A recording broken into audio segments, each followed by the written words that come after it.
الحمدللہ رب العالمین والصلاة والسلام علی سید الانبیاء والمرسلین اما بعد۔ آج ہم قرآن کریم کی تفسیر کی کلاس نمبر 9 کی ابتدا کر رہے ہیں اللہ تعالیٰ کی توفیق سے۔ سورۃ البقرہ کی آیت نمبر 4۔ والذین یؤمنون بما انزل الیک وما انزل من قبلک وبالآخرۃ ھم یوقنون، اور وہ جو اس پر ایمان لاتے ہیں جو تیری طرف اتارا گیا اور جو تجھ سے پہلے اتارا گیا، اور آخرت پر وہی یقین رکھتے ہیں۔ والذین، اور وہ جو یؤمنون، والذین یؤمنون کس چیز پر ایمان لاتے ہیں؟ بما انزل الیک۔ بما انزل الیک قرآن مقدس اور رسول اللہ صلی اللہ علیہ وسلم کی سنت۔ جو قرآن کو مانتا ہے اور سنت پر ایمان نہیں، حدیث سے بھاگتا ہے، قرآن اس کے لیے ہدایت یافتہ نہیں، وہ لوگ ہدایت یافتہ نہیں، وہ جماعت ہدایت یافتہ نہیں۔ اللہ کریم نے سورۃ نساء آیت نمبر 113 میں فرمایا وَأَنزَلَ اللَّهُ عَلَيْكَ الْكِتَابَ وَالْحِكْمَةَ، اللہ نے تجھ پر کتاب اور حکمت نازل فرمائی۔ وہ حکمت کیا ہے؟ احادیث صحیحہ۔ تو اہل ایمان قرآن و سنت پر ایمان لانے والے، بما انزل الیک جو آسمان سے اتری۔ نبی اکرم صلی اللہ علیہ وسلم کی وفات کے بعد جبریل علیہ السلام کا دنیا میں آنا بند ہو گیا، وحی منقطع ہو گئی، وحی منقطع ہو گئی۔ اب دین کامل اور اکمل ہے۔ اب اہل ایمان کی صفات کہ اس پر ایمان ہے جو آسمان سے منزل من اللہ ہے۔ اب فیصلہ کرنا ہوگا کہ جس مذہب، مسلک اور طریق پر میں چل رہا ہوں وہ منزل من اللہ یا بعد میں لکھی ہوئی کتابیں، کہ نماز بھی حنفی اور حج بھی حنفی، کیا یہ منزل من اللہ؟ نہیں، یہ تو امام حنیفہ رحمہ اللہ کی وفات کے بھی 350 سال بعد پہلی کتاب مرتب کی گئی۔ اس میں سند بھی کوئی نہیں کہ میں نے فلاں سے سنا اور فلاں نے فلاں سے سنا اور پھر انہوں نے امام سے سنا، نہیں، بس لکھ دیتے ہیں عند ابی حنیفہ، امام کے نزدیک ہے۔ لکھنے والوں کی امام سے ملاقات بھی ہوئی ہے کہ نہیں، سماع بھی ثابت ہے کہ نہیں، صراحت بھی ہے کہ نہیں، کوئی سند نہیں۔ احادیث میں سند موجود ہے، لکھی بعد میں گئی، یہ بھی نبی کے زمانے میں بھی اور بعد میں بھی، لیکن ان میں سند موجود ہے، رسول اللہ صلی اللہ علیہ وسلم تک سند ہے۔ تو اہل ایمان وہ ہیں جو اس چیز پر ایمان لاتے ہیں جو منزل من اللہ ہے، بما انزل الیک، اور جو منزل من اللہ وہ بھی نبی اکرم صلی اللہ علیہ وسلم پر۔ ایمان پہلی کتابوں پر بھی ہے، وما انزل من قبلک، لیکن عمل محمد الرسول اللہ صلی اللہ علیہ وسلم کی شریعت پر ہوگا۔ ایمان پہلی کتابوں پر بھی ہوگا۔ اب فیصلہ کرنا چاہیے امت کو کہ جس کتاب کے تحت میں نماز حنفی اور حج حنفی، کیا یہ آسمان سے یہ آسمان لکھنے والے کون ہیں؟ امتی، خطا کے پتلے، اور آسمان سے جو شریعت اتری ہے وہ معصوم نبی ہے جس سے خطا ممکن نہیں، ان سے خطا ممکن ہے۔ تو اس شریعت کی طرف، قرآن کی طرف، حدیث کی طرف آئیے، وما انزل من قبلک، اور وہ پہلی کتابوں پر بھی ایمان رکھتے ہیں، مانتے ہیں کہ یہ انبیاء پر کتابیں اتری ہیں، لیکن عمل آج رسول اللہ صلی اللہ علیہ وسلم کی شریعت کے مطابق ہوگا۔ کیونکہ اس کی حفاظت، قرآن کی حفاظت اور حدیث کی حفاظت کا ذمہ اللہ نے لیا۔ انا نحن نزلنا الذکر وانا لہ لحافظون۔ قرآن مقدس میں کہ یہ ذکر ہم نے اتارا ہے اور ہم ہی اس کی حفاظت کرنے والے ہیں۔ سبحان اللہ۔ اور پہلی کتابوں کی تحریف ہو چکی، ان کی اصل موجود نہیں، ان میں تبدیلیاں ہو گئی ہیں۔ اہل کتاب نے اپنے ہاتھوں سے لکھ لکھ کر اس کو اصل حالت ختم کر دی، لیکن قرآن اصلی حالت میں موجود ہے۔ 1857 کی جنگ آزادی میں انگریز نے آگ لگا دی تھی قرآن مقدس کو، کتابی صورت میں جو موجود تھا، لیکن سینکڑوں اللہ نے حافظ بنا دیے تھے، ایک حرف بھی قرآن کا دائیں سے بائیں نہیں ہو سکا۔ آج کوئی شخص اگر یہ دعویٰ کرے کہ یہ قرآن اصلی نہیں ہے تو عثمان غنی رضی اللہ تعالیٰ عنہ کے زمانے کا جو لکھا ہوا مصحف عثمانی آج بھی ترکی کی لائبریری میں موجود ہے، ایک حرف بھی آگے پیچھے نہیں۔ کیوں؟ ذمہ داری کس نے لی ہے؟ اللہ سبحانہ وتعالی نے۔ اور حدیث کی بھی کوئی اب کہہ سکتا ہے کہ قرآن کی ذمہ داری تو ہے، حدیث کی تو نہیں ہے۔ حدیث کی بھی کیسے؟ فرمایا وَأَنزَلْنَا إِلَيْكَ الذِّكْرَ لِتُبَيِّنَ لِلنَّاسِ، یہ ذکر ہم نے اتارا، آپ اس کو لوگوں کے لیے بیان کیجئے۔ جب اس ذکر کی تشریح محمد الرسول اللہ صلی اللہ علیہ وسلم کی ذمہ داری ہے بیان کرنا، تو اس کی حفاظت کی ذمہ داری بھی اللہ نے لیا۔ وَبِالْآخِرَةِ هُمْ يُوقِنُونَ، دنیا کی زندگی کے بعد آخرت کی جو زندگی ہے اس پر ان کا بڑا یقین ہے۔ آخرت پر یقین ہوگا انسان کا تو وہ دنیا میں نیکیاں کرے گا، بدی سے بچے گا۔ یہ ایمان کا بنیادی جزو۔ مکہ کے مشرک آخرت پر ہی ایمان نہیں رکھتے تھے کہ مرنے کے بعد دوبارہ کیسے ہوگا۔ وہ بوسیدہ ہڈیاں لا کر نبی اکرم صلی اللہ علیہ وسلم سے پوچھا کرتے تھے یہ مرنے کے بعد کیسے زندگی ہوگی، اور مرنے کے بعد ہی تو اصل زندگی ہے۔ آخرت پر یقین رکھنے والے، صحیح اسلام کو ماننے والے اہل اسلام ہی۔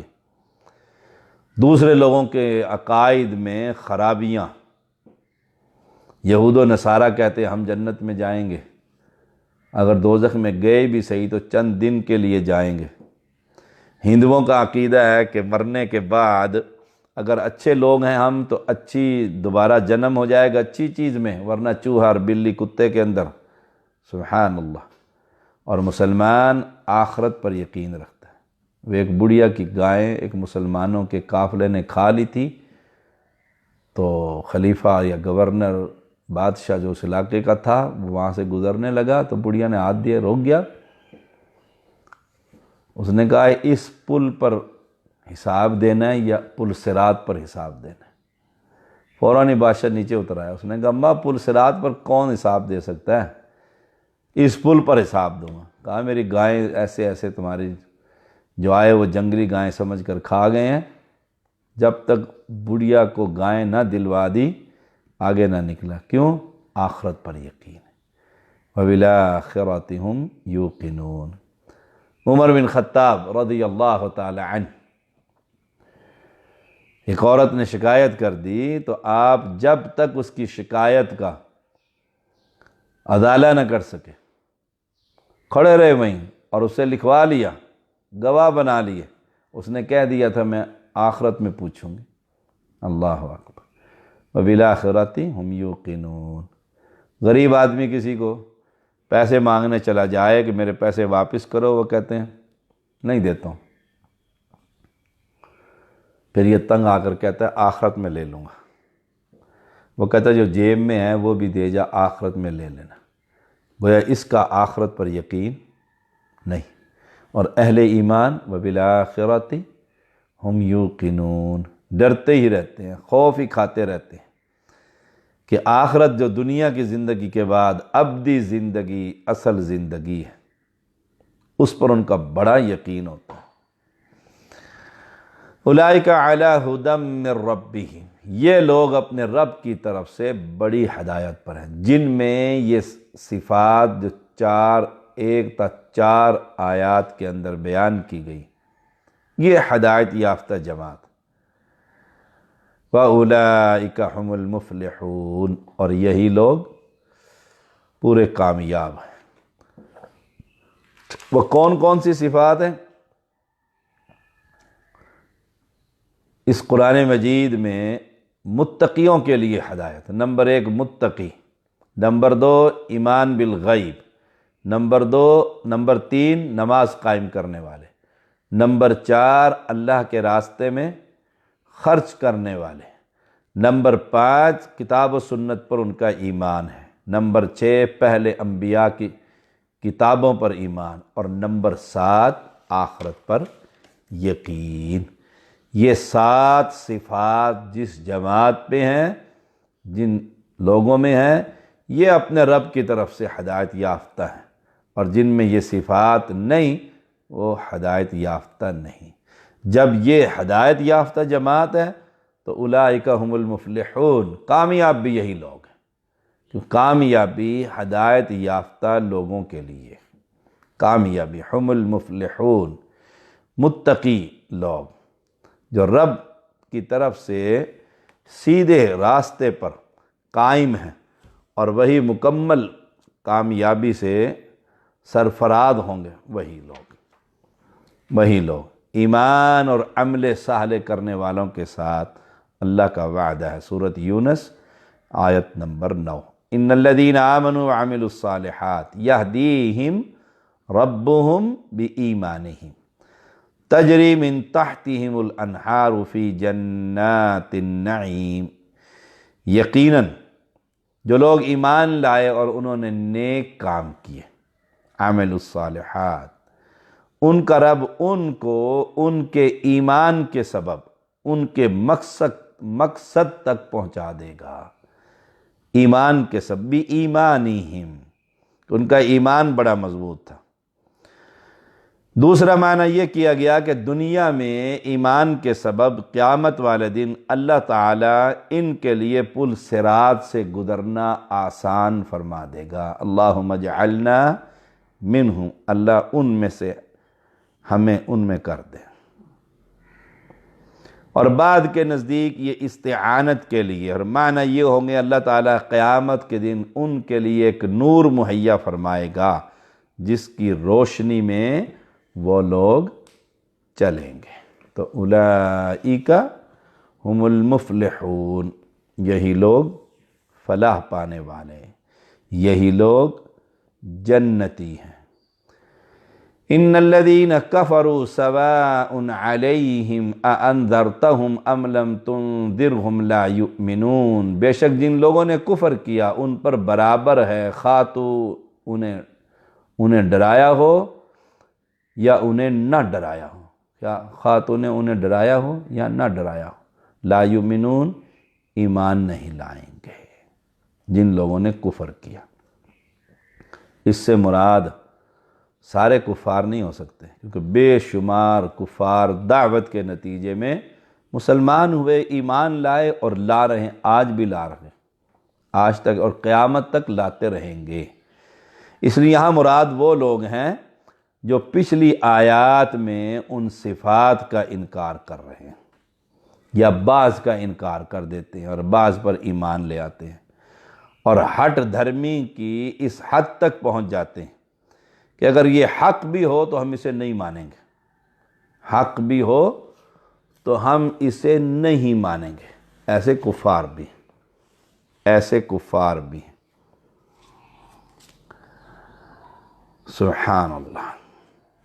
ان کی مثال اللہ نے اس آیت کریمہ کے اندر بیان فرمائی، سورۃ البقرہ، الذین آتیناہم الکتاب یعرفونہ کما یعرفون ابناءہم وَإِنَّ فَرِيقًا مِّنْهُمْ لَيَكْتُمُونَ الْحَقَّ وَهُمْ يَعْلَمُونَ۔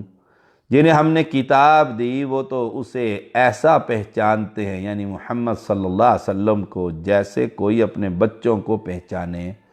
اپنے بچوں کے بارے میں کسی کو شک ہوتا ہے، دور سے پتہ لگا میرا بچہ آ رہا ہے۔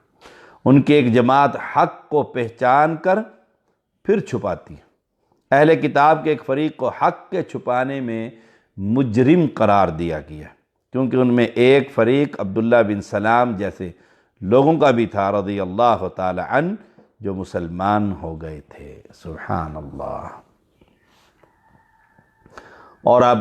اور ایسے لوگ بھی ہیں جو ابو جہل کی جماعت ہے، جنہوں نے رسول اللہ صلی اللہ علیہ وسلم کو دیکھا، وحی اترتے ہوئے دیکھا، قرآن کو سنا، معجزات دیکھے، لیکن ایمان لا یؤمنون۔ سب کچھ دیکھنے کے بعد وہ پچھلے دنوں ایک مولوی خطبہ دے رہا تھا، خطبے کے دوران جوش خطابت میں اس نے بے وقوفی کی اور کہا میں ہوتا نا نبی کے زمانے میں تو ابو جہل کو کلمہ پڑھا دیتا۔ بعض لوگوں نے پکڑ لیا، پھر اس کی خوب صفائی کی، اور ایسے بے وقوف کی صفائی ہونی چاہیے۔ جب نبی اکرم صلی اللہ علیہ وسلم نہ پڑھا سکے، ان سے بڑا خطیب، ان سے بڑا پیغمبر، ان سے بڑی ذات انسانوں میں کوئی نہیں، یہ کہنا بے وقوف میں ہوتا تو میں اسے پڑھا ہی دیتا۔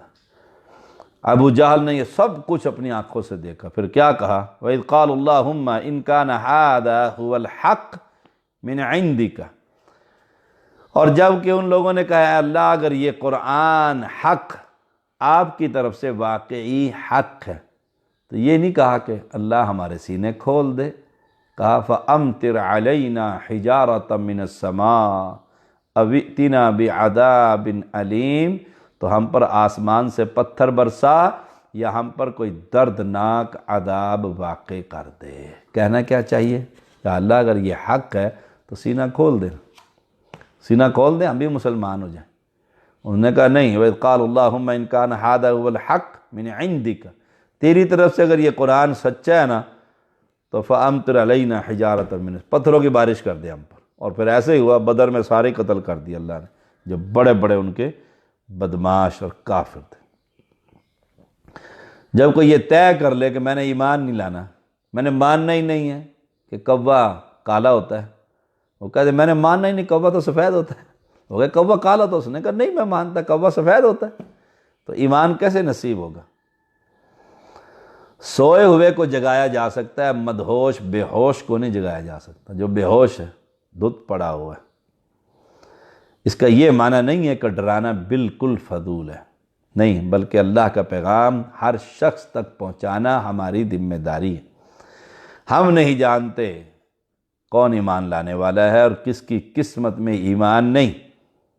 ہمیں ہر حال میں دعوت کا کام کرنا ہے، ہر شخص کو توحید کا پیغام دینا ہے، شرک سے ڈرانا، بدعت سے ڈرانا ہے، جنت کی خوشخبریاں دینی۔ ہماری ذمہ داری کیا؟ وما علینا الا البلاغ، ہماری ذمہ داری پہنچانا ہے۔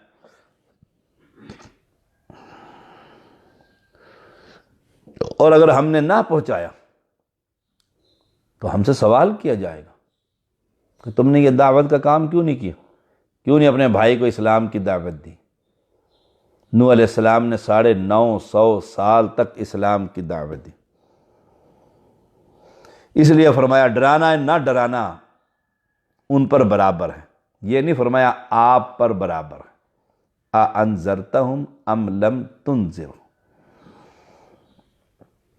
سَوَاءٌ عَلَيْهِمْ إِنَّ الَّذِينَ كَفَرُوا سَوَاءٌ عَلَيْهِمْ، بے شک جن لوگوں نے کفر کیا، سَوَاءٌ عَلَيْهِمْ، ان پر برابر ہے، آپ پر نہیں۔ آپ کے ذمے پہنچانا ہے، ڈرانا ہے، خوشخبریاں دینی ہیں، بشیر اور نذیر ہیں آپ۔ تو ہماری ذمہ داری بھی یہی ہے کہ ہم امت کو ڈرائیں، اپنے بھائیوں کو پیغام دیں، اپنی ساتھیوں کو پیغام دیں، جہاں پر بھی ہوں اللہ کے دین کی ہم یہ خدمت کریں، اس نیت کے ساتھ، شاید اللہ اس کا دل کھول دے۔ مجھے یاد ہے میری مسجد میں گنتی کے 2-4 آدمی ہوتے تھے، اب اللہ کا فضل ہے 1000-1200 لوگ جمعہ پڑھتے ہیں، یہی نہیں پتہ لگتا پرانے کون سے حدیث ہے اور نئے کون سے حدیث ہے، دنیا مسلمان کر دی۔ اور اللہ کی خاص رحمت ہے کہ دیدی برادران، شاہ برادران سے اللہ تعالیٰ نے توحید کا کام لیا ہے، اور سینکڑوں ہزاروں خاندان اللہ نے مسلمان کر دیے، ہزاروں، الحمدللہ رب العالمین۔ ایک شخص تھا جو مجھے ہی کہتا تھا جب یہ دعوت کا کام میں نے شروع کیا اور جس انداز میں میں کرتا ہوں نبیوں کے مشن کے مطابق اللہ کی توفیق سے، تو ایک دفعہ میں اپنی گاڑی تو نہیں ہوتی تھی، اس پرائیویٹ ٹرانسپورٹ پہ آ رہا تھا، تو ایک بزرگ ساتھ بیٹھے ہوئے تھے، سفید داڑھی تھی ان کی، مجھے کہنے لگے کہاں اترنا ہے؟ میں نے کہا 59 نمبر گلی پر۔ کہتے وہاں تو آگے مسجد عثمان ہے۔ میں نے کہا جی وہاں مارکیٹ کے ساتھ مسجد عثمان، کہ وہاں ایک طیب خبیث جمعہ پڑھاتا ہے، اس کے پیچھے جمعہ نہ پڑھنا۔ تو وہ مجھے نہیں، شکل سے نہیں جانتا تھا، میں نے اسے کہا کہ نہیں، میں اس کے پیچھے جمعہ نہیں پڑھوں گا۔ میں نے اس لیے کہا کیونکہ میں تو پڑھاتا تھا، میں پڑھتا تو نہیں تھا کسی کے پیچھے۔ 14 سال کے بعد وہی شخص اہل حدیث ہوا،